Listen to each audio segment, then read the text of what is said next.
la más concentrada, que es una especie de socia del imperio, de la burguesía, sobre todo el yanqui.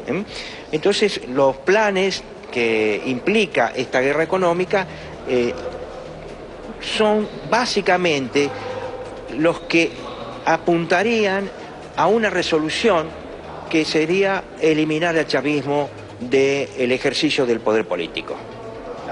No nos cabe ninguna duda que si esta oligarquía llega a recuperar el poder político, sus tácticas serían sangrientas, por decirlo menos.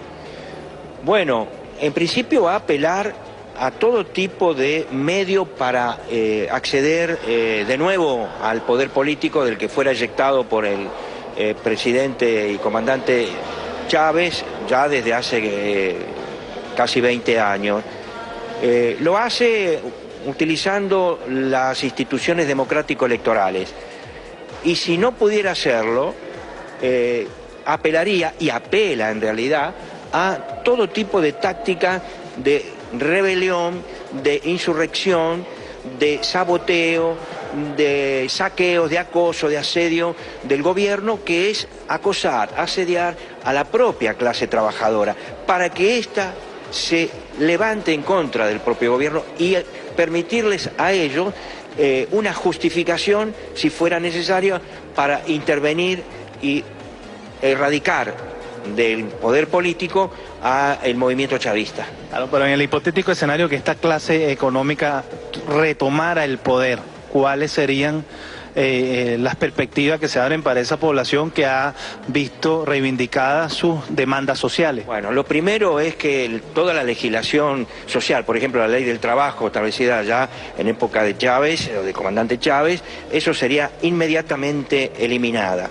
Vendría una suerte de política revanchista y sin misericordia para con los trabajadores, para con sus instituciones.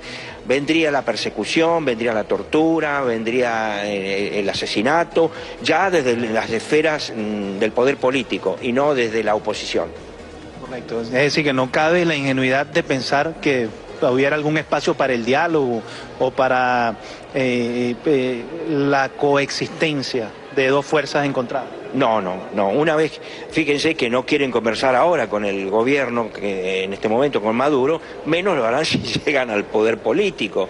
De manera que no hay que de ningún modo pensar que van a tener misericordia para con sus enemigos políticos inmediatos y para con el pueblo chavista. El fenómeno de la guerra económica no es exclusivo de Venezuela.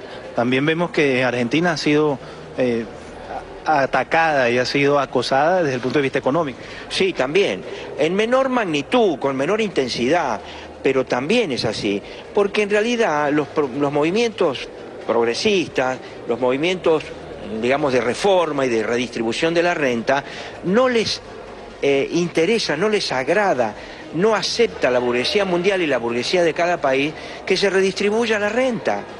No quiere ningún reformismo, quiere permanecer siempre de la misma manera en el statu quo, que nada se modifique, que está bien mientras ella se apropia del excedente y lo distribuye de acuerdo a sus propios intereses. De manera que no hay que esperar nada, ninguna política de pacificación o de coexistencia o de diálogo o de consenso. Eso está eliminado de inmediato y desde ahora. Algunos sectores, volviendo al caso venezolano, han planteado la necesidad de nacionalizar la banca como una vía para radicalizar o profundizar la reforma, el cambio, la transformación social. ¿Qué opina, profesor Azcurra, con respecto a ese tema? Yo me pregunto cómo después de 19 años y medio la banca todavía sigue en manos de la burguesía bancaria. Esto es darle una ametralladora al enemigo para que me mate. Esto es lo primero que debió haber sido tomado por parte, ya no solo de Chávez, sino, si no lo hizo, el propio Maduro. De manera que para mí es algo inexplicable. Esto, si no se hizo, hay que hacerlo. ¿Es una recomendación que usted haría? Sí, le agregaría la otra. Tomar completamente la estatización del comercio exterior, eliminando a los exportadores e importadores privados. Claro, es un país donde paradójicamente el 97% de las divisas las produce el propio Estado por la vía del ingreso petrolero. ¿Cómo se explica que se haya hecho tanto daño a la moneda desde el exterior, con portales como Dollar Today? Bueno, porque sí, el Estado venezolano maneja ese porcentaje que usted dice de las divisas, de los dólares, pero ocurre que la resistencia interna y además la alimentación del pueblo exigen las importaciones. Y esto está en gran parte, o estaba según se mire, en manos de los importadores privados, de la misma manera que hay un fragmento de exportadores privados para otros rubros. Ocurre que entiendo que el gobierno está utilizando el manejo de las divisas y su distribución como una forma de presionar a la burguesía a sentarse a dialogar. Correcto. El tema de la inversión social, es reconocido por la CEPAL y por la UNESCO que Venezuela ha logrado grandes avances en esta materia. ¿Cuál es el riesgo que está corriendo ese trabajo? Es decir, pues estamos a las puertas de un posible retroceso. Sí. Bueno, usted dice inversión social. Esa es la expresión correcta. No es gasto social. Usted repare que otros dirigentes, políticos, economistas, y sobre todo los que corresponden a la derecha, hablan de gasto social. ¿Qué es el gasto social? El gasto en educación, en salud, en vivienda. Eso lo recortarán sí o sí para llevar a lo que ellos llamarían la inversión productiva. ¿Qué es la inversión productiva para ellos? ¿Qué sería? Pues adueñarse de la renta petrolera para hacer una distribución a su favor y en contra del pueblo.